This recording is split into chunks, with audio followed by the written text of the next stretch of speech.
The League of Ireland pod. On Off the Ball. Brought to you by the refreshingly alcohol-free Rockshore 00. Get the facts. Be drink aware. Visit drinkaware.ie. Hello and you are welcome to the latest edition of the League of Ireland pod on Off the Ball. Stephen Doyle with you here again. Shamrock Rovers champions, Derry City and Shelbourne qualifying for Europe, Cork City relegated and Waterford facing a relegation playoff against Bray Wanderers this Friday night. Bohemians and Derry City of course will be keeping a close eye on the FAI Cup final this Sunday between Shamrock Rovers and Cork City. And to discuss it all with me this week, as ever, I'm joined by Vinny Perth and Gareth McGlynn. The League of Ireland pod on Off the Ball is brought to you by Rockshore 00. Refreshingly alcohol-free. Always be drink aware. Get the facts and visit drinkaware.ie. Lads, we'll be naming our teams of the year later on. So I'd encourage anybody listening to stay tuned for that one. I want to look back on Saturday's final day first, though. Sullivan and Lamb Park. Actually, as I descended the steps at Sullivan and Lamb Park down from our commentary position, Gareth, over bounds Vinny Perth in, well, I can only describe what looked like a, what do you call the thing you put in your hot water tank upstairs? The lagging jacket. Lagging jacket. My God, he was like a walking lagging jacket coming over us. And there he is there in the jumper. I tell you, this fella... Got a lagging jumper on now. As my granny would say, he's got fish blood, this fella. He's always feeling the cold, obviously. Cold as ice. But you were certainly you certainly seem to have enjoyed the game anyway, Vinny. What a match it was. 4-1 to Bowes. It was a great probably 70 minutes. Obviously the ending of it changed everything in terms of Bowes ran away with it. The sending off couldn't really cost them, and they lost the run of it, got a little bit disorientated, whatever. But it was a brilliant game of football, Stephen. The first 2 minutes of that game was exceptional. Like, it was everything that League of Ireland is good for. If the first 2 minutes should have told us, there's going to be chances. There's going to be a lot of yellow cards, stroke red cards, and it lived up to it for such a long period of time. Look, I understand Bowes will be delighted with themselves in the end. But Stephen, there was two pivotal moments before that. Ryan Brennan missed a really good chance of a free header about 7 yards out. Should have really scored, and John Mountney should have been sent off. Not even up for debate. It's a disgraceful decision by the referee because of what's at stake for a club like Drogheda, and he should have sent them off. We don't know, but ultimately I have to say it was one of the best performances I've seen from Bowes all season. Gareth made brilliant points last week about Bowes, and in terms of that midfield, that ability to go and scrap. I'll tell you what, you went and scrapped up in Drogheda the other night. You were forced to seconds. That fourth goal James Clark got is a great example of it. Header from, I think it was Keeley, and Clark is onto it like a flash and picked up the second ball. Brilliant touch. Takes it past the defender. Outstanding finishes. And I thought they were exceptional. And special mention, before I forget, Colin Whelan coming off the bench. Look, yeah, really, really good. It's been a difficult time for him. We've all questioned different bits and pieces, but I was delighted for him, and his goal was exceptional, and his work rate on the night and his quality is there for all to see. So great night for Bowes. I can understand. I should hope they're feeling really sore about the way the game played out. Well, just on that, Vinny, there's a couple of people, well, I say a couple of people, Bohemian supporters have mentioned there was a similar situation with Ryan Brennan in one of the earlier games this season where Ryan Brennan was yellow carded, probably should have got a second yellow card, and he didn't, and it's one of those cases where maybe, these things even out over the season. Yeah, just on that, I get that, okay? I get it, but it was like, you cannot get away from what's in front of you, Stephen. It was a disgraceful decision by the referee. It wasn't good enough. There was a linesman on that side as well. Mounts, who I loved the bones off, should have been sent off. The one earlier on the season, I understand that. And if Ryan had went for that grant, it certainly wasn't as blatant as what Mountney done. And to be fair to Bowes... some people said he could have got red carded for the first challenge, but... Yeah, I don't agree with that. It's right in front of me. But opinions are like... different. We all have one. So fair enough. But take nothing away. Drogheda scored off the result of free kick as well, to be fair, that way. But it should have been down to 10 men. I mean, that's the bottom line. The referee made a huge error at a pivotal moment of the season. and you have to say what you see. Before we come back to one of the other pivotal moments, like James Clarke, he hasn't made any of our teams of the year, but he certainly was close, you would say. Maybe just doesn't have the consistency maybe of some of the players that are in there, Gareth, but like he was absolutely sensational on Saturday, I thought, for Bohemians. And it does look like, sadly, he might be moving on to pastures greener elsewhere. I don't think it's going to be in Ireland. I'm kind of, the word I'm hearing, it could be the UK or maybe further afield. But an absolutely brilliant talent, James Clarke. Yeah, unbelievable. And he's just, I mean, the management team have got such a difficult position because they've so many unbelievable players in that position, that 10, false 9, whatever you want to call it. But a quality player. I remember, I think it was the beginning of last season or the season before, there was rumours of him coming to Derry, and I was buzzing. I was going, I would love to see him in a Derry jersey. It didn't happen. He's kind of been inconsistent this year, but when they've needed big goals, he's delivered. Even the goal at the weekend, I didn't see the game, but I saw the result. It looks as if he's not going anywhere. And it's easy for the second ball there to just head it or try and put it over the top for the striker. He's taken it on his chest and he's just drove down the left-hand side and he's finished with his left foot. He's a good player. It'll be very interesting to see where he ends up. But again, he's got that mentality. Although he was dropped at the beginning of the year, he came back, he was fit, he was strong, and he was ready to go. So he's obviously a good professional. So wherever he goes, whether it's the UK or further afield, he'll do well with that sort of mentality. So it'll be sorely missed. We don't want to lose these players from the league. Do you know what, Steve? Quickly before we go off him, his work rate is really good the other night, and for the Colin Whelan goal, it's actually him putting Andrew Quinn under a bit of pressure. So like that was exceptional. The only thing I'm going to say to you, Steve, is just I hope it, for a ball's point of view, it's not the green or past as he moves. I know what you're intimating there, Vinny, but from what I hear, I don't think that's going to happen. Okay, but we shall see. We shall see. Is he out of contract, Steve-O? He is out of contract. Yeah. So I believe there is an offer there from Bowes. So it's up to Clarke whether he stays or decides to take an offer elsewhere. Just on, there was another pivotal moment there, Vinny, the red card, Josh Thomas. We haven't really, we talked an awful lot about the mentality going into this game, and I think that the Bowes players looked like they were maybe hurting from not just their own performance against Shelbourne, but the criticism that they got. There was a lot of question over the team's bottle, and they looked like they responded to that on Saturday because, as you've alluded to there, they really were getting into the face of the Drogheda players all over the pitch. But for Josh Thomas, I just couldn't believe it because Tierney had a head start on him. He still caught him, got his foot around, made an absolutely brilliant tackle to put the ball out when his team were under pressure of conceding a possible goal. And then they get into a tangle and he throws that elbow, and just what got into his head there was just incredible. And he really did let his team down, you'd have to say. Yeah, I think that was born out of frustration, to be honest with you. He didn't get a lot of service on the night. He had a couple of flashes just before that where he dropped into the little pocket and created a couple of chances. But you're right, it happened right in front of me. I was obviously in the TV gantry and could see it.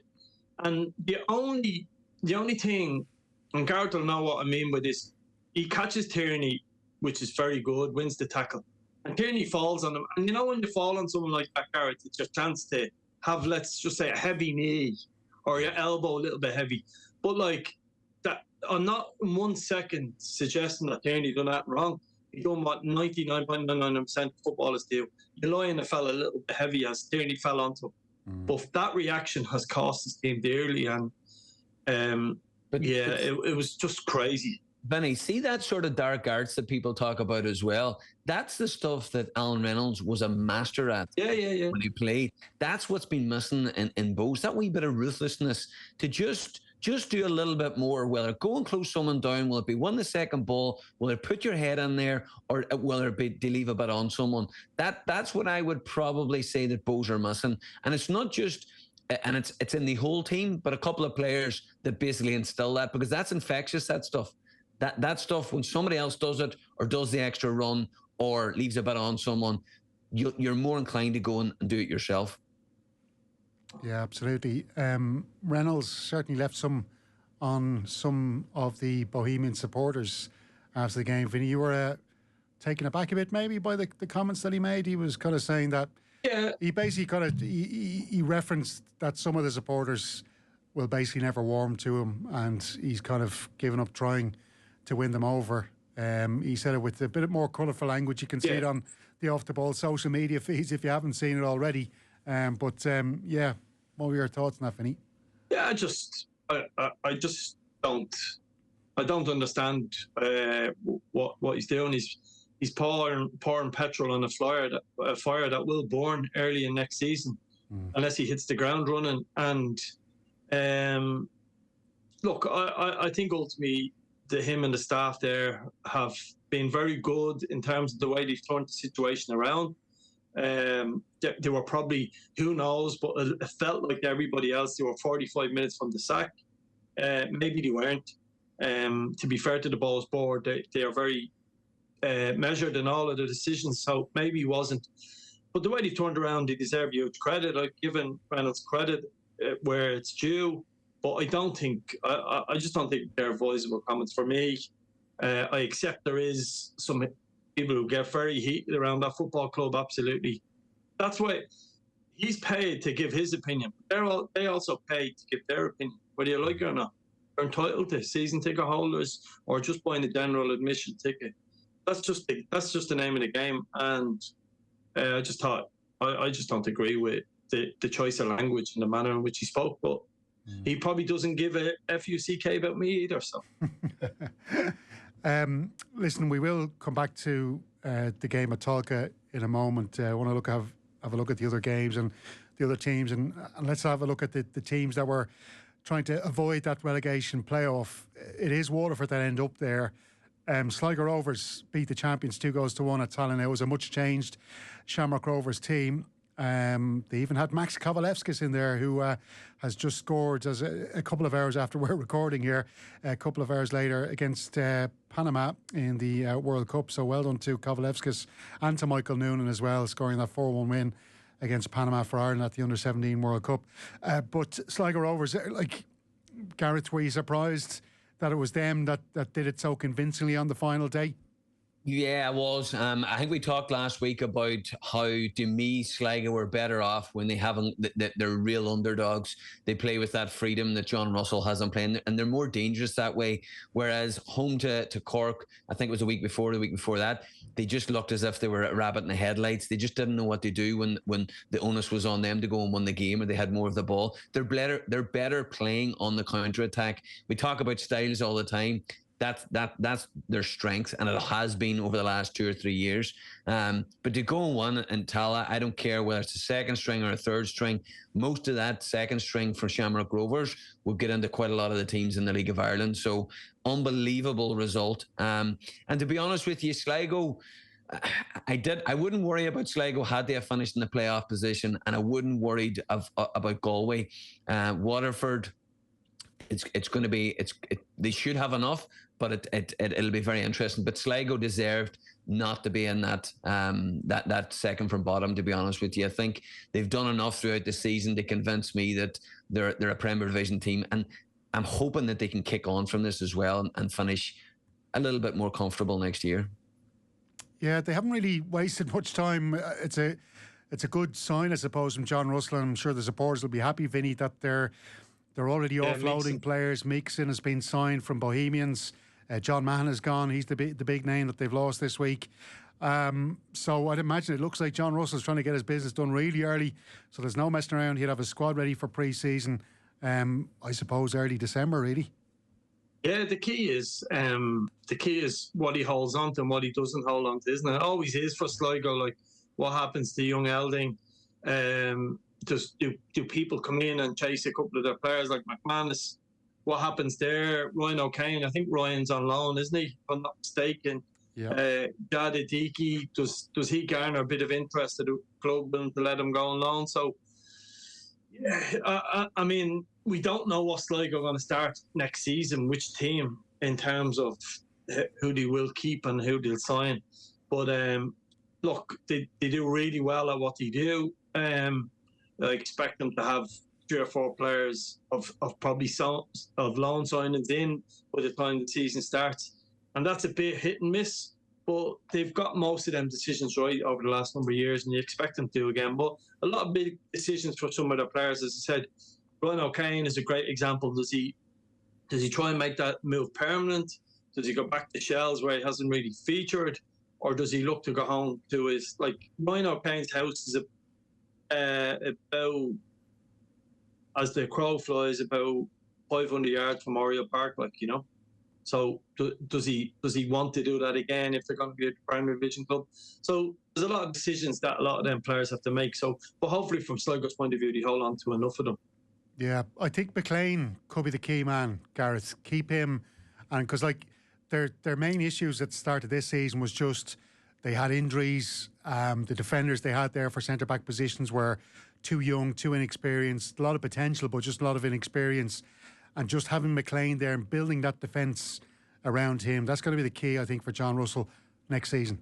Yeah, 100%. And listen, you've got Gareth McElroy there, and he's one of the young centre halves that'll have now a year's more experience and 20-25 matches under his belt. So John Mahon leaving, is he going to be the one that's set up? Then you've got Denham there as well. Good player, really solid, loads of experience. So if you were to go with those 3 and sprinkle another one on top, centre half is now looking a little bit more stronger. And as Vinny said, see if you lose 3 or 4, which generally happens to Sligo, of the more creative players, you need to be getting into the likes of Mikason, someone that is in the fringes of the other top 4 or 5 teams that is a pointy proof that can go and really do that. I think fullbacks as well. But halfway through the season, centre midfield was a massive problem. They brought in Kieran Harkin and McManus. What's going to happen there? He would be a huge loss should he leave. Kieran Harkin, is he going to stay on for another year? There's just too many question marks. I would imagine John Russell will have spoken to a lot of these players, and he will have a kind of core players that he's going to go into next season and sprinkle a few on top. But all those question marks, if 4 or 5 of them don't go your way and John Russell gets answers that he doesn't like, you could be in serious trouble. Yeah, I think Mikason has potential. I think he's one of those players that, like a Jad Hakiki or other attacking players we've seen going to Sligo Rovers, and Russell obviously has a talent of coaching players to be better. We've seen that. So, I'd be kind of hopeful that they can get something. Well, you look at Will Fitzgerald, for argument's sake. Like, everybody could have had a bit of him and didn't really work out from Derry. I always loved his dribbling ability, and I think he could do a job at one of the top teams off the bench in particular. Is he a main starter for the very top teams? I'm not sure. But look what Russell got out of him. You look at what he got out of Simon Power when he didn't do well at Rovers. Then he goes up there and does really well. So, yeah, I agree with you, Mixon. I'm sure there's an element of Bowls fans who would say he hasn't really worked out for him. That's grand. That doesn't mean his career's finished. It's far from it. I think he's gone to the right club. It has the potential to rebuild him. Galway United finish above the relegation playoff place as well. That 1-1 draw down in Waterford. That's a good result, because we were all saying that Waterford were going to finish off strongly with the change of management. And Galway, when you think about it, just a few weeks ago, like, it did look really desperate for them, and after losing Ollie Horgan, and it just looked like they were really scratching around for performances, for results, and they finished so strongly. And to have that comfort of not having to worry about the playoff now as well, it's gone well for them, hasn't it, Gareth? Yeah, brilliant. I mean, the season was just not good. I mean, having lost Moses halfway through the season, he scored 9 goals and 3 assists in 20 games. Like, he was the main man. And him along with Hickey were the two. I mean, Hickey scored, I would say, 90% of his goals in the first half of the season. Then he gets injured and goes out a little bit of form. They lose Moses. They were really struggling. Then Stephen Walsh just steps up and starts scoring goals when they really needed someone. So brilliant to see. And then obviously the emotion of losing Ollie would have been incredibly, really, really sore on the players and John. I mean, we saw him on Off the Ball talking about it.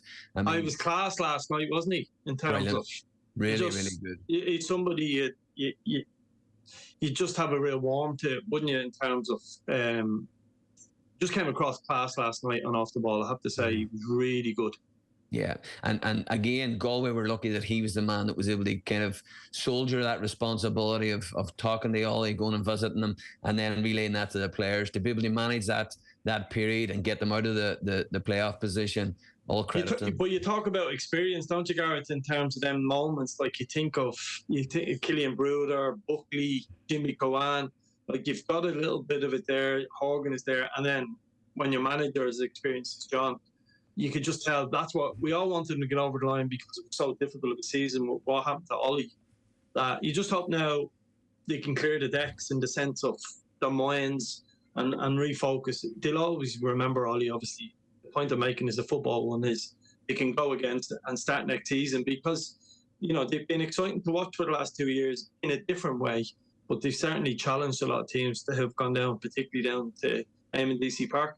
Yeah, I think there's a few teams, Steve, just on Galway. There's a few teams like Sligo that are just at like a little bit of a crossroads when player age, contracts with players, that there's a lot of work to be done, put it this way, in the off season to really get a better understanding of how they're going to perform next year.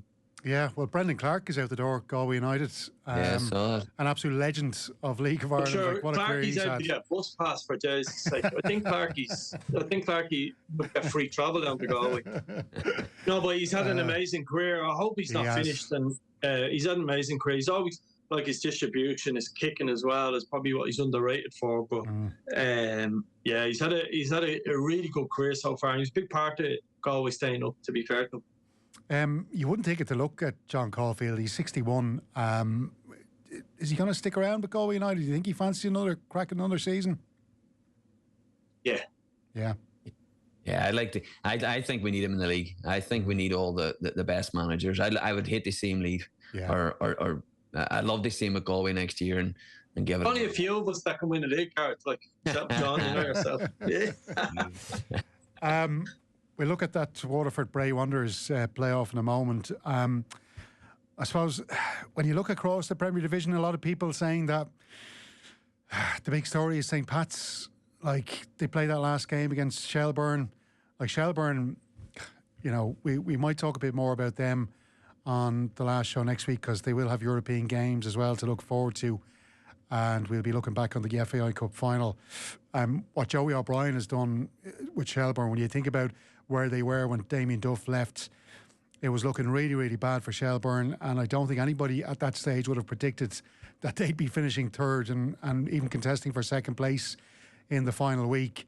And I'd even have Joey O'Brien down as a possible manager of the year. But their opponents on Saturday, St. Patrick Athletic, their fate was in their own hands going to the final day. They were poor against Waterford the week before that. I thought they were poor against Bohemians a few days before that game. Vinny, what's your assessment of St. Patrick's Athletic and some people's title favourites, including mine, at the start of this year? Yeah, and the fella on the line as well, and Nathan some Murphy. Memory, Vinny. Hey. And Nathan Murphy. Just saying. I think. Look, easy to kick a wounded animal there, isn't it? I mean, it's been a shocking season. No getting away from it. They're still searching. Stephen Kenny's searching for his best team. When you look at Kelland is in, Cavan is in, all of a sudden Levy's the main man. The two wingers that started the season, we know Zach is injured. Like they've got to replace Brandon Melia Mason Melia's throwback there, but they've got to replace Mason's goals. Can Keena do that? Probably will get close to it. But it feels like there's an overhaul needed with Pats, and therein lies the problem. A lot of players under contract, they haven't got a big thing to attract them, as in they know European football, and therein lies the problem. My understanding is, from what you see, the manager got everything handed to him last year, and the results for that are fifth. Can't be good enough. He'll go again next season. Will he be given everything he needs? A war chest to go again? We'll have to wait and see. But what he put on the pitch this year ultimately wasn't good enough, and he has to take responsibility for that. Well, he did. Sorry, Gareth, go on. Yeah, I think the worst thing to happen to him, Stephen Finney, was going on that 9-game run at the end of last season and getting into Europe, because that almost kind of painted over the cracks of what he was working with in the squad and in the club. And they thought he might have thought after that, you know what? This doesn't need an overhaul. This doesn't need open heart surgery. We've gone and beaten a lot of good teams on the run in. Everybody's good. Everybody's confident. We're going to roll into next year. And it just hasn't happened. It's the same problems that he had when he first came into the club, where they were totally inconsistent. There wasn't enough players that were able to put their neck on the line. There was no balance. There was no hunger. There was no drive. I mean, bar Joe Redmond and Melia, I don't know who can turn around and go, you know what? I had a good season this year. I was on top of my game. I think that's the worst thing that could have happened to him. And I also think not qualifying for Europe will attract the kind of players that he needs for next season. The players. The only thing that Gareth is, the only thing is, like Joe Redmond is potentially best centre half in the league when he's playing well. The only thing I pull you up on is it was just Mason Mealy carried the team. Nobody else. I wouldn't even include Redmond. No, I thought Schoberg and Redmond had okay games here and there. Mason carried the team for the season. Yeah. Easy. No, but I think Joe is a player that a captain, a hungry player that can go and can be part of it. But apart from those two, you can't turn around and go, yeah, he can definitely be a part of it. Well, we all like Keane Levy. The challenge is, can Keane become, I don't want to say Chris Forrester, because they're different type of players, but can he become a star? Can he get goals? Can he add all of that stuff? We've yet to see, but he's brilliant to watch. Absolutely outstanding. Simon Power, how good is he? I think he has all the pace to burn. Seeing that wonderful goal against Shamrock Rovers. Does the manager have to make a big call on some big names there, fans' favourites? Forrester? Yeah. Does he? I don't know. I mean, Chris is an absolute, star of the league. What does he do there? Does he, and you can't just say, well, we signed another midfielder and we'll only play Chris. You need to keep your squad happy. People want to play. You don't see it the way the manager sees it. So a lot of big calls to make in that dressing room. And has he got the tools to make them, as in the financial backing? I think the owner's given him everything he's wanted. Will that continue into next year? And is there players available? And is there players that want to sign for Pats now that they don't have Europe? They're the big decisions. Like, if you're sitting down as a player, if you're Gareth McGlynn and your choice is Joey O'Brien at Shells or Stephen Kenny at Pats, it's probably, before the discussion started, you're probably the favourite is Shelbourne in most players' mind. Lads, can I, he did say his plan was to build that team around Rommel Palmer in defence of Stephen Kenny, and then Rommel Palmer picks up an injury, and that has basically kiboshed his plan for the season. So, did he say that before he was injured or after? Well, I think that was the plan, but then he said that was the plan at the start of the season, was to build his team around Rommel Palmer. So, Steve, you can't rely on one player to I totally get what he wants to do, and he's an unbelievable player, and he's young, and he's got loads of talent. But you can't. I don't know. Vinny will probably tell you, you can't build it around one player. You've got to have options. You've got to have 4 or 5 really, really standout players that you turn around and you go, you're the 5 that's going to drive the dressing room, it's going to drive standards, and it's going to drive the season. One player, and I understand he's a good player, but now Mason's gone as well. How are you going to replace all that, those goals? Yeah, I'm just looking for, ways that we can defend Stephen Kenny here, because we know he's a top quality manager. He's proven that over, 2 decades almost. But Palmer's injured, Aidan Keane is injured, Sean Hoare is injured. They're big players to lose in a season, and it's very hard. Well, so is Paddy Barrett. He's only had one transfer window, hasn't he? Just the last close season transfer window. No, but so was Paddy Barrett at Shelbourne. So was Shelbourne were poor when Paddy Barrett wasn't there. But you're judged on over. It sounds like I'm slagging off Stephen Kenny here, or trying to score a point. I'm just trying to say to you, injuries to 3 or 4 players, it's just, that shit happens. It's football, and if they're your more important players, it might affect you here and there. But where Pats have finished for what they've invested into the club and the team isn't good enough. one player or two players getting injured, and like that's just life. That's football. It's harsh. The biggest, like, you can defend Stephen because it's actually close on. It was 1998, so in 3 years' time, he's 30 years management. He's had huge success in that. He will most likely get Pats right, but he got Pats wrong this year. It's just the bottom line. That's not me having a go off somebody or in a smart arse. It's just the fact, and he has to fix it. And this is one of his biggest challenges in a long time. Obviously, the Irish international thing was the biggest one he ever faced, but this is a big challenge for him to get this side back where Pat's people want to be. And I think, Steve-O, it's massive challenge, and it's not the fact that they finished fifth; it's a manner that they finished fifth, and it's the way that they're playing and how they're playing. It's just not. There's just something not right, and it's up to Stephen to fix it. Well, we've spoken about both of you playing for Stephen in the past, and you've given me small bits of insight into what it was like. His big weapon always as a manager seems to be as a motivator, as a manager who can get into players' heads and get better performance out of a player that maybe people wouldn't have expected. And I'm just wondering, and you touched on the fact that he's there 30 years in management, Vinny, and I want to get both your viewpoints on this. Is there a generation gap there now between Kenny and the players that he's now managing? Like teenagers, players in their early 20s, mid-20s, that may not respond to the kind of motivational tactics that he would have used with players in the past. Is that something, and does that kind of, I suppose, the damage that was done to him when he was managing the Irish national team, is there a combination of those two things maybe that are having an effect, do you think, on his management skills? And I know we're kind of speculating here. I don't know. No, I don't believe that's the case. But the fact he failed at Shamrock Rovers is not because Stephen is a bad manager. It's because the combination of the players that were in that dressing room, the combination of him and his staff just didn't work. It didn't marry together. We don't know if that's the case with Pats. We will know in time, because if this run continues into next year, you would have to say that it isn't the perfect combination.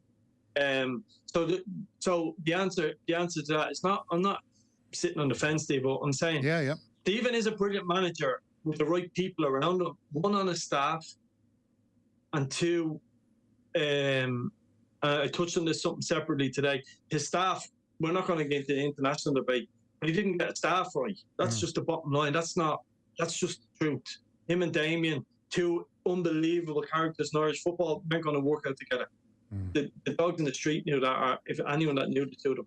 So I'm not harping on about the staff. I'm just saying, is the staff and him right? Is the staff and his players right? Is the staff and the ownership right? We don't know, and we'll find out in time. A 12-month period is not long enough. Most managers don't get the grace. He'll probably get because of the length of his contract, but he deserves it. As I said, he's one of the all-time great managers. We've yet to see, but he's been tested now. And I personally, hand on heart, hope he comes through this and gets his team successful again. But it's a challenge, and it's one I'm looking forward to see how he reacts to.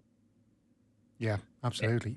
I'd agree with that, Vinny. Let's. I said we'll talk about Shelbourne more next week. There is a playoff in the First Division this Friday night. It's at Talcott Park, the home of Shelbourne, and it is Waterford against. Actually, sorry, I did forget to mention, of course, Gareth, your own beloved Derry City. Quick question on them, because we did speak a bit more about Tiernan Lynch and the players and the squad and all that kind of stuff last week.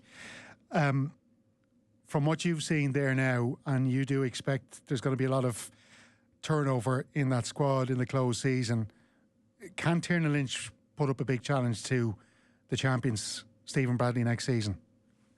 Well, I think that's the key question. I think I would not like big turnover, but it looks like there's going to be big turnover just purely because of who the manager likes, who he wants in the club and he doesn't want. I think he's going to find out very quickly how hard it is to replace those players that are possibly going to leave. And I think it's going to be very difficult. He's letting players go, and there's talk of letting players go that I think should be staying in the club, young local players. But if you look just finishing second, I think that was the ceiling for Derry City this year. I know a lot of people won't like it, and they talk about budgets and all this. Tiernan came in late in the window. The amount of overhaul, the consistency wasn't there, but it was whenever he couldn't sign anyone late on in the first half. They've lost 2 games in the last 20. They've won 4 of the last 5. When he gets a salt, and they've played 5-6 games without a striker, they are disciplined, they're resilient, they don't make mistakes, which is important this league. They're playing for the manager. He's getting a lot out of a lot of the players. There's some standout this year, which I'm hoping most of them will stay. Can he challenge? Of course he can. I mean, losing 2 out of 20 games, if he continues that next year, then there's too many draws in there, yes, but it's a lot easier to turn draws into wins than it is bad defeats and they wins. So I'm excited about next year. I can't wait to see what business is done in the off season. I would like to have seen the business done early. I'm hoping it's been done early, so that it's less competition from other clubs, but there's going to be a lot of competition. There's a lot of Dublin clubs with a lot of money. What would stop it getting done early, Gareth? Because I'd imagine Tiernan Lynch knows what he wants for next season, and you've kind of spoken about before sometimes with the issues going on further up the chain at Derry City. Like, will he have the full backing of, the man who holds the purse strings there? Will he be able to get out and sign the players that he wants early and move on the players that he doesn't want? Yeah, absolutely. Philip will back him. Philip has backed him. There's talk of the budget being healthy next year as well. The problem I have with Tiernan and Philip, and there's no issues there, it's the support to do recruitment properly and the processes in place to do that, not just through agents. Agents will throw anything your way and they're just in it for a quick buck, and you'll generally get the bottom of the pile. You need to be identifying players and have an idea of what your positions you want in, the best left backs, the best right backs, the best centre halves in the country of all ages, and you need to be able to go identify them and go and get them. This idea of ringing up an agent or 4 or 5 agents and saying I need a left-sided centre half, I mean, it's lazy. That's what it is. And Derry off the field just don't have those structures in place, and that's what's going to let them down. And it has what's let them down, and why we've seen so much overhaul over the last 2 or 3 years. Gareth, my boy Diallo, what's the crack? Is he going to stay around, or what do you think?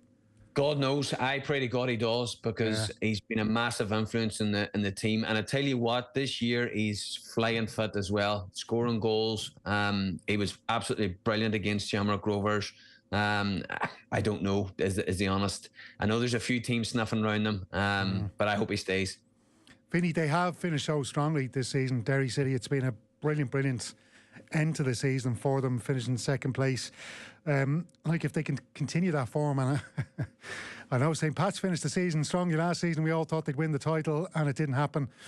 So let's not fall into that trap once again, but they surely should be. I know we'll see their squad properly before the season starts next season, but you would imagine the financial backing they have there. I know, as Gareth says, there's going to be always issues trying to attract players to go up to Derry, but they should be challenging next year, shouldn't they?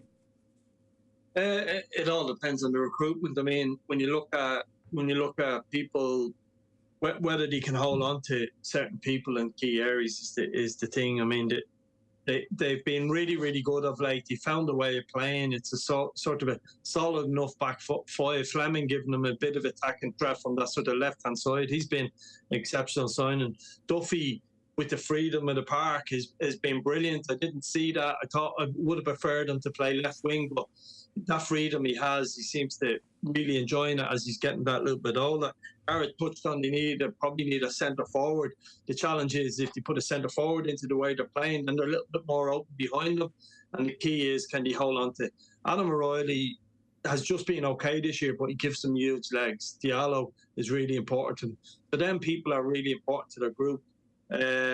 So it's a bit of watch this space. When you think of Sam Todd, probably feels he should have played a little bit more. For example, if another manager was to throw Bucas at him, he would leave, you would feel, or potentially leave. So there's a lot of players like that we just don't know what Derry team are going to start next season. But, we've all had a little dig at Derry at different stages this year, so you must give Tiernan credit. I mean, finishing second, you can only beat what's in front of you, and they've done that with the exception of Shamrock Rovers.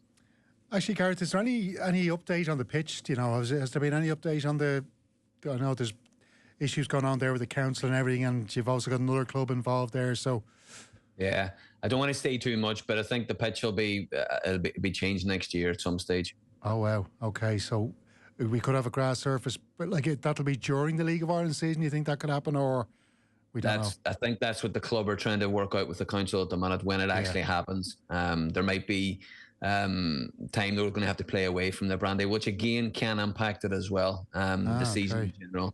So and that's the problem, isn't it? When you try and we're playing summer football, so you can't just put down a grass pitch and get it to grow 2 weeks before a game. Yeah, but it's badly needed. I mean, even we talked about recruitment. They're trying to recruit players with the current pitch. I mean, it's difficult enough, and that's why I think Tiernan deserves massive credit for kind of overcoming all those obstacles. But a new pitch is a must. Just to attract players, and the stadium deserves it as well. I mean, the stadium's looking incredible. The North Stand. I mean, if you had seen the atmosphere and we saw it in the Shamrock Rovers game, it was incredible. It was really good. They've set the standard now at that full stadium. Change the pitch, and things will be looking up a lot better. Lots of fireworks. Let's move on to the playoff. Waterford against Bray Wanderers at Talca Park. That's this Friday night. Are we giving Bray Wanderers any chance here, Vinny? They've got, you look through their team, it's a really young team. There's still a lot of teenagers in the team. The captain's only 20. And then you've got this young fella, Billy O'Neill. Absolute social media sensation. Every time I open up my social media accounts, I'm seeing Billy O'Neill. He's coming back from a family holiday, shows his dedication. 11 goals, 11 assists this season. He's going to be one to watch in the future and one to watch on Friday night, I think. Yeah, I think Bray will cause them all sorts of problems. I mean, I think there's a feel-good factor around Waterford, but the results don't really back that up overly either. That's the thing.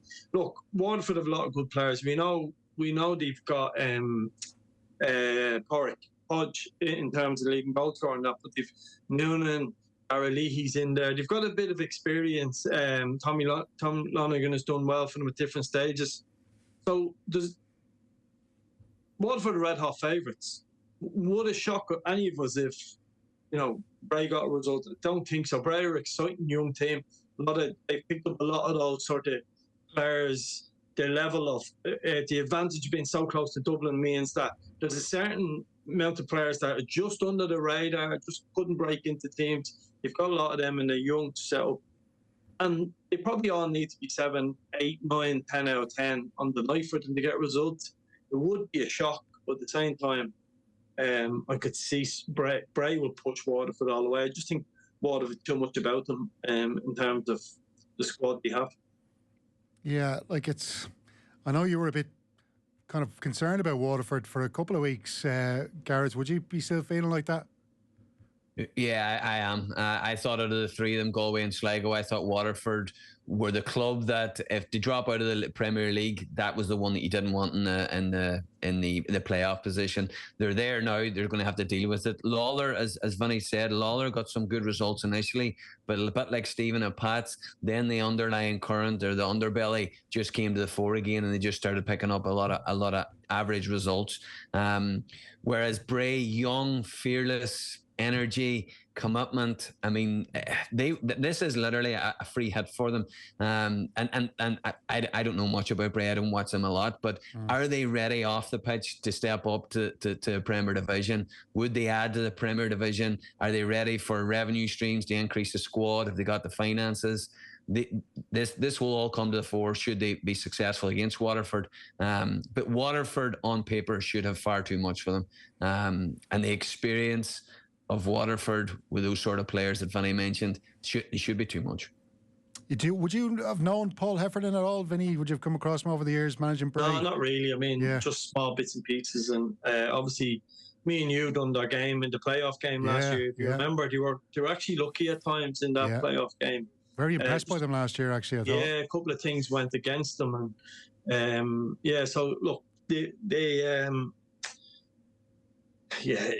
is a sort of 70-30 game in Waterford's favour, but a lot of results have gone the wrong way on paper, if that makes sense, in the playoff over the years. Like Treaty United knocking Cove Ramblers, nobody would have expected that. That was and the experience that Cove have, it was a shock. So look, I think all the other stuff is by the way. I mean, let's hope it's a headache Bray have from their point of view in terms of can they manage. But I think if they're not Premier Division licensed, well, let's hope they can. It's up to them to do it on the pitch as well. We'll see.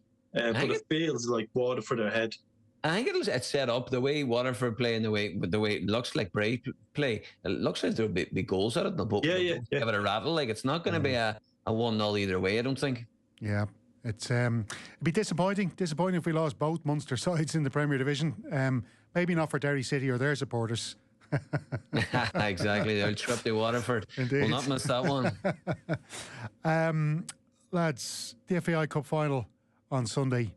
I think we're up to about 30,000 tickets for the match at the Aviva Stadium. Always a great day out. The FAI Cup final. Bowles Bridge is always buzzing with supporters, all the bars and restaurants and everything. It's great revenue stream for all those surrounding hostelries. And so the match itself, though, Cork City, I'd imagine, will bring a big support up. Let's make a case here, Vinny, for Cork City win the final against Shamrock Rovers. Can they do it? Copy and paste. I mean, what they did in the semi-final, it was exceptional. They've got to copy and paste that. What we seen in the cup final and the semi-final and the aftermath, what it was, the players speaking about Sean Maguire, about Bulger, their experience. They spoke about the value of a cup final, what it means to a player to be involved with the cup final, to build up the cup final week, and he played on that with the young players. And when you listen to all the interviews after the semi-final, that was the sort of common thread.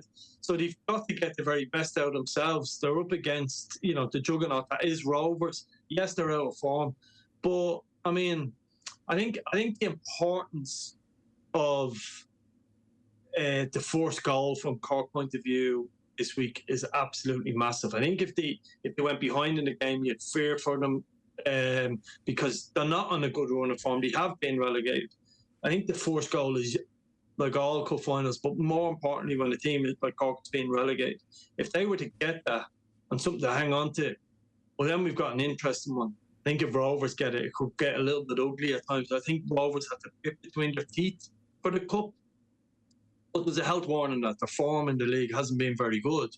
But look, Sean Maguire, can Keaton come off the bench and have that wonderful story that cup finals throw up? That's the one for me. Let's see how that happens. But the bigger pitch, the way Rovers play football, they're red hot favourites. Yeah, they sure are. Rory Keating is an interesting one. Gareth, he came off the bench against Derry City. Like, he's obviously not match sharp. He's been out of action for so long. Could he make any kind of an impact off the bench on Sunday?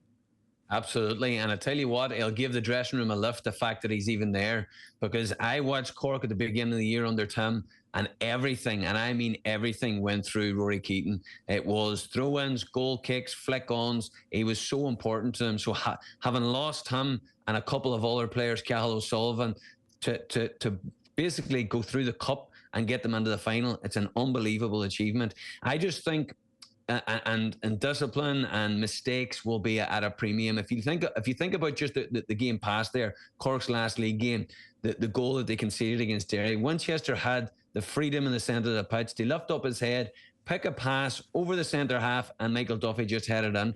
If you look at Shamrock Rovers' goals against Kerry, it was Watts in the middle of the park, just lifting it over the centre half's page. Man drew it back and Burke in. They can't afford to do any of that. And then if you look at St. Pat's, the goals against St. Pat's for Cork, it was all through the middle. Everything was high energy through the middle, press, win the ball high, and try and get opportunities. So it'll be a tough game for Cork. But I think if they have, of course, Keaton coming off the bench with 15, 20 minutes to go, and it's 0-0 or 1-1, or even they're one behind, I mean, it'll give Maguire, Bulger, and even the young players a huge boost. It's just staying in the game and staying compact and not giving up chances. Because let me tell you something, Rovers don't give up chances. So any chances they do have, they're going to have to be clinical.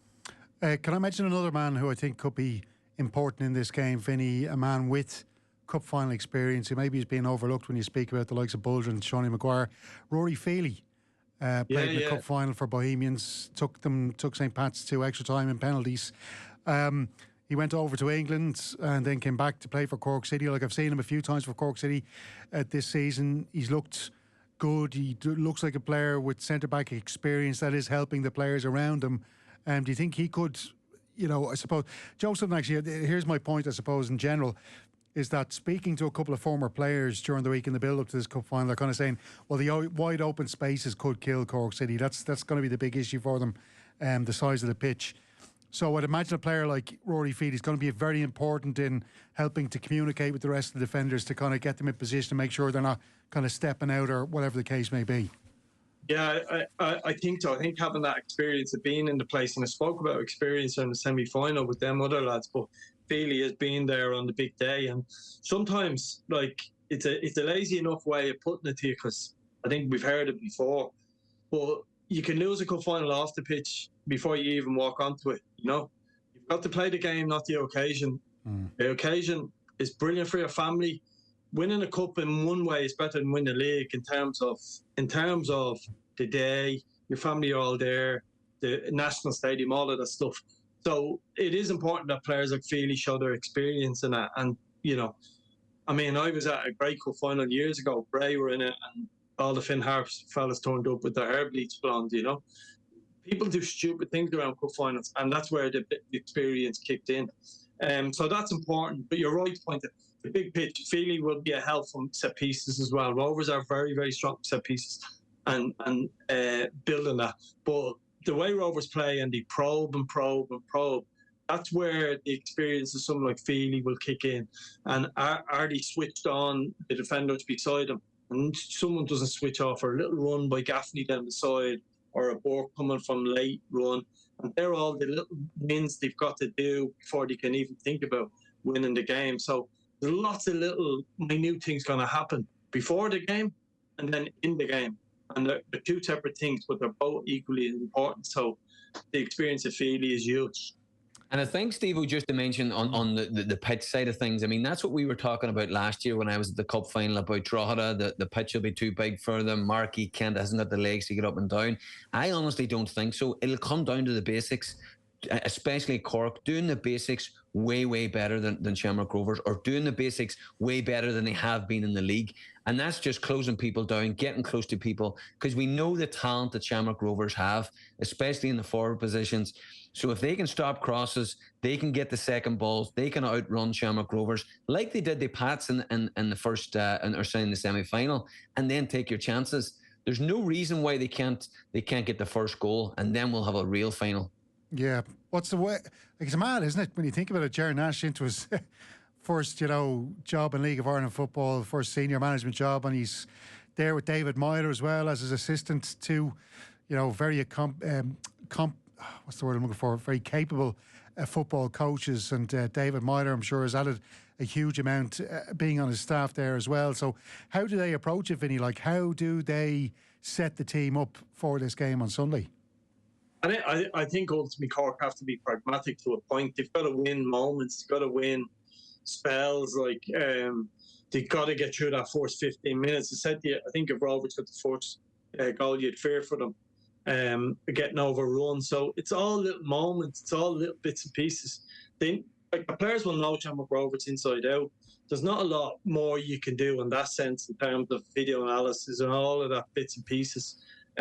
It's just the art of management is inspiring footballers.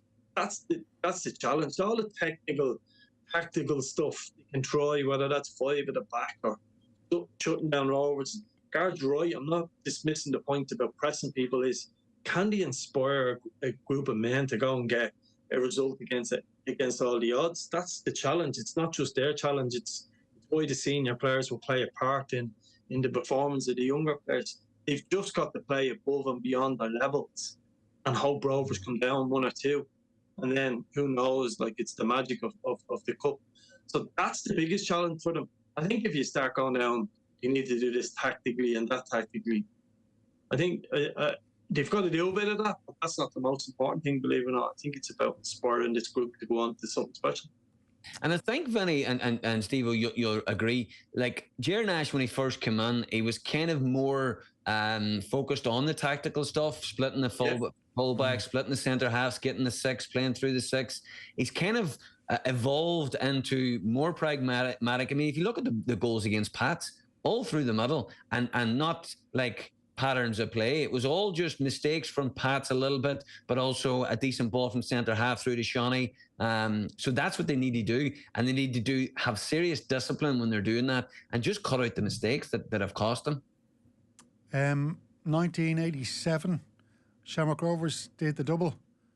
Vinny, is there pressure with trying to do that once again for Stephen Bradley? No, I don't think there's pressure. I think there is a certain amount of internal pressure. There's no doubt you don't get a lot out of the dressing room. You never do out of top teams until they become not a top team. That's when you start hearing the noise and stuff. I think the pressure is internal. I think you want to do the double. I think they've been a great side for the last 5 of the last 6 seasons. You can argue where that they stand and all of that stuff. There's been different variants of this Rovers team, but I think the double is something that's a proper marker to lay down if a team does a double, and therefore I think they've targeted that from a while out. That's why a league form is a cause of concern, but I think they're internally so motivated for the double that I think they'll get it ultimately. And well, just on the league form, then why do you think it's been so poor of late? I think at times the 3 or 4 of the back 5 have been missing. The European stuff where he's prioritised certain games over different bits and pieces or cup games. He's given the Kerry game more attention to detail than a big European night, which is unheard of. And sorry, and I do take your point in regards to the injuries. Okay, and listen, I'm doing devil's advocate here as well.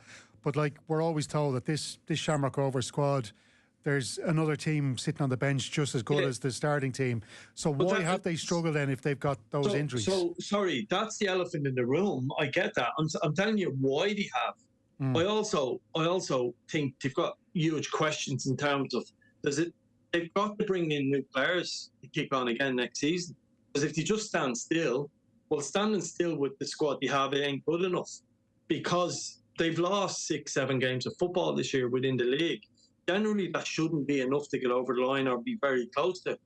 And some of the last couple of defeats are when the job is done, to be fair to them. So, but there is a problem there. There is 4 or 5 players that have had long-term injuries, haven't come into the team and kicked on. So they do need an influx of players into the squad. We don't know the situation with Jack Bourne. We imagine he's not going to go back, but we don't know. But they definitely need, like, they're chasing a centre forward. Is the lad they brought in from the north, McGovern, the right one? I think he potentially is, but it's potentially is. So there's a lot of stuff to find out about him. Do they hold on to Josh Honan? Does he go to the UK at the end of the season? So there is genuine concerns around where Rovers are heading into next year, albeit they'll start next season red hot favourites. Yeah. And again, the beginning of this season as well, there was question marks under the age profile of the squad, and they did unbelievable. The recruitment was brilliant. And you know what I like about Shamrock Rovers? They never go out and sign 5, 6, 7 players. It's always just adding 2 or 3 and getting it right. The recruitment's been very good. And just on, Steve-O, the cup final as well, I believe, anyway, in my philosophy, see if you sacrifice a European game or 3 or 4 league games for a specific target, that sacrifice generally pays off. And if he's concentrating on getting the double, they've put them in their best position possible to go and do it. Well, there is talk that Athens away, that's the match tomorrow night in Europe, that's going to be a team where he will basically not risk any frontline players in that game. Like, is it the right call? Yeah, I think so. I think so. When you start at the beginning of the year, I mean, winning the double is top priority. Put yourself in this position. You don't fall at the final hurdle. You do not take your foot off the gas. You do what needs to be done, and if that means not playing senior players and communicating that to them, so they're not too disappointed that they're going to be playing in the marquee game on Sunday. The only challenge is, Gareth, is like, would 4 or 5-0, 6-0, like a proper hammering, affect you going into Sunday? I don't think it will, but that would be the concern. You've got it. got to find the right balance with a team that isn't embarrassed. I don't think he will be, by the way. And it's funny, and we can go through it when we go into the teams. See, when you have Pico and Grace, I think those two are massive. Cleary, yes, but you've got others that can maybe sit in there. Those two are massive, and they have been for the last 5 or 6 years. So it'll be very interesting to see what he does with Grace.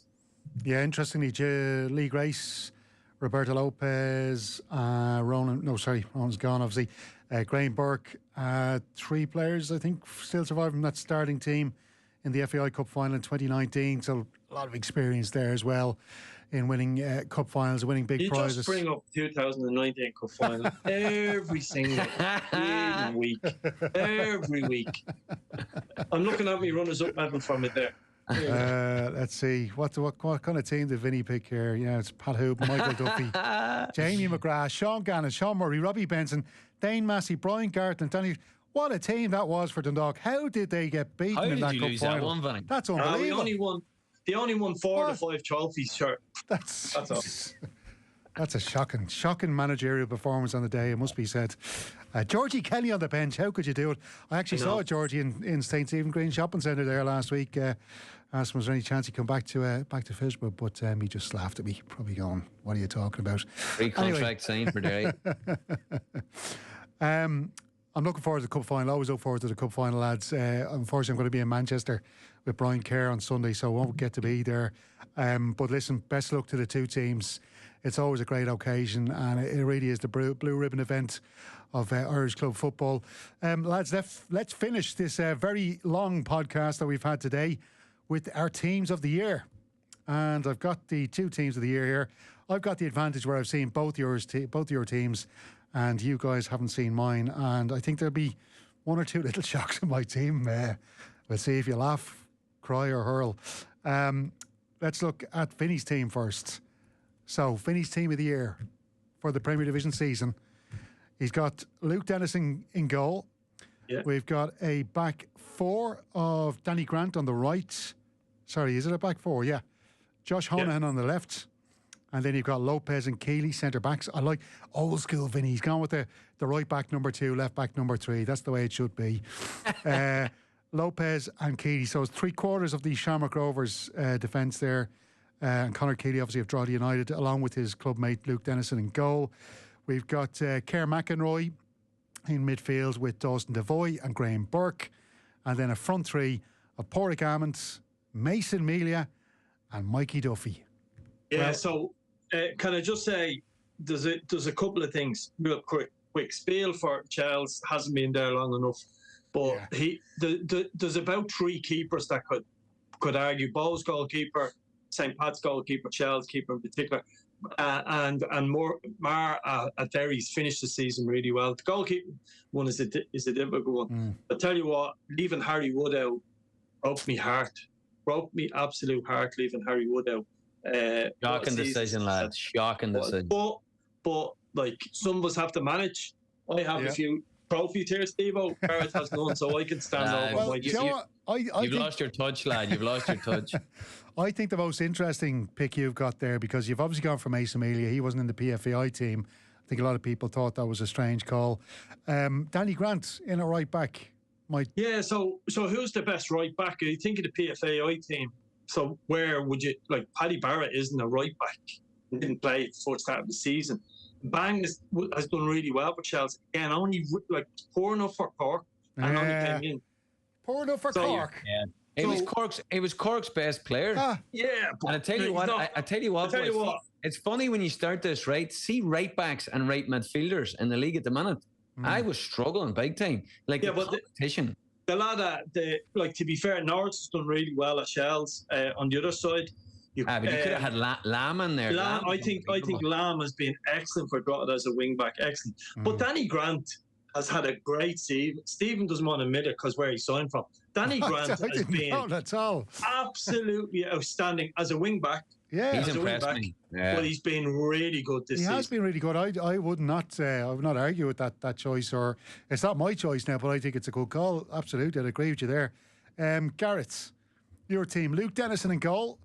You've got Mbeng right back. You've got Lopez and Keeley centre half. Josh Honahan on the left. So I think there seems to be a common agreement there with Honahan, Keely and Lopez in the back line.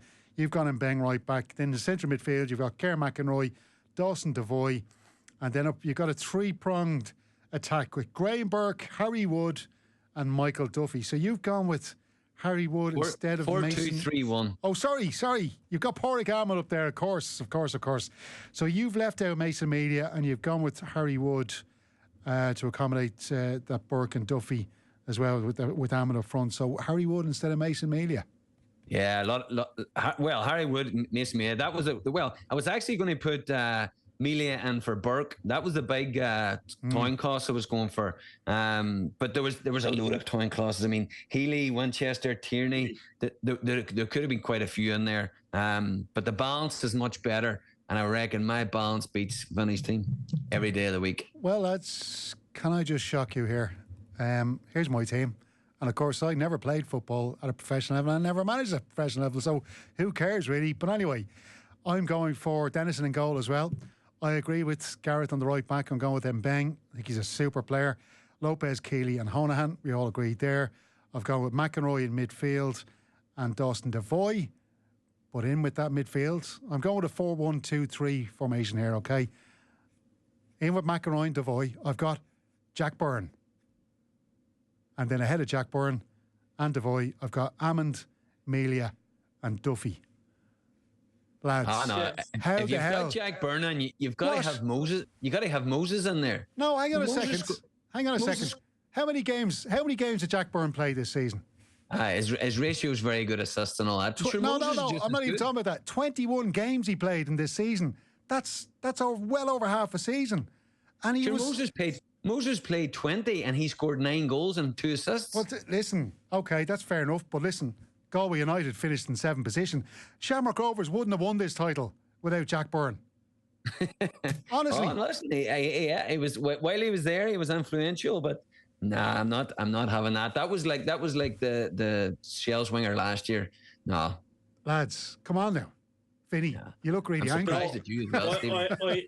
I hear what you're saying, but you're wrong because the other three in midfield have done it over the 30-odd games. The Devoy's been exceptional. McInroy's been pivotal to what Shells have done, that European run they're on. So, yeah, fair play to you, Steve, but you're wrong.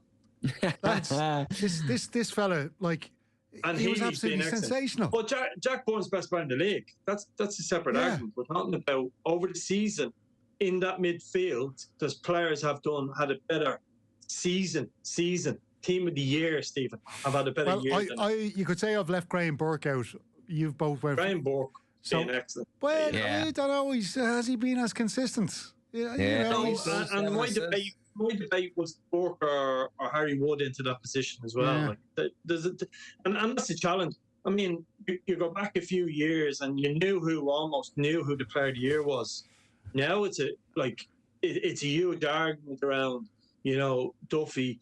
I accept Duffy's probably there gone. But then you look at Pico Lopez as a player, as a captain of the league winning team, what he's done, qualified for a World Cup. Could you take that away from Josh Honahan? You win a league. Yeah. You win a league. Josh Honahan being probably Rovers' best player. I think Honahan's been their best player, definitely. Yeah, so do I. But if Pico lifts the cup and the league and qualifies for the World Cup, I mean, my God, if Kersberg did seasons, you'd be laughing. It's mad, isn't it? Actually, when you think about it still wouldn't be enough to take it away from Michael Duffy. It will be a catastrophe if he doesn't want it. It's mental. Yeah. What was that, Pep Guardiola? You sound like Pep Guardiola with your catastrophe. I go for Mikey Duffy as well, played here. But Joe, I was looking through the stats, lads, last week. Derry City won 5 matches. No, sorry, they didn't just win 5 matches, but there was 5 matches Derry City won 1-0 and Mikey Duffy got the winner. 19 points just off winners, right? And he scored the first in a 2-0 win, and that wasn't even considering his 11 assists. It is the most... I just dread to think where Derry would have finished if he hadn't performed this year. It's a one-man team, some would say. Yeah, well, this certainly isn't a one-man team.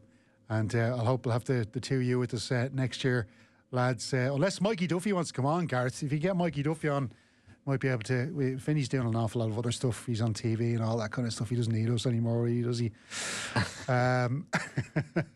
Vinny, will you be there Friday night at Tulka Park? I'm going to try and go. Yeah. Great stuff. Well, listen, lads, it has been a pleasure. Emotional. We'll come back next week and we'll have a little review of the Cup before we go into the close season. And anybody going to the Cup final? Too long for you, Gareth. You won't be able to make the trek down. No, would you? I'll be there. Oh, I'll be he's there. going. Fantastic. Yeah. Vinny, you going to buy him a burger? No. I owe Vinny this time, I think. Great stuff. Listen, lads, enjoy the Cup final, and we'll chat to you man. next week. Cheers, The Steve. League of Ireland pod. On Off the Ball. Brought to you by the refreshingly alcohol-free Rockshore 00. Get the facts. Be drink aware. Visit drinkaware.ie.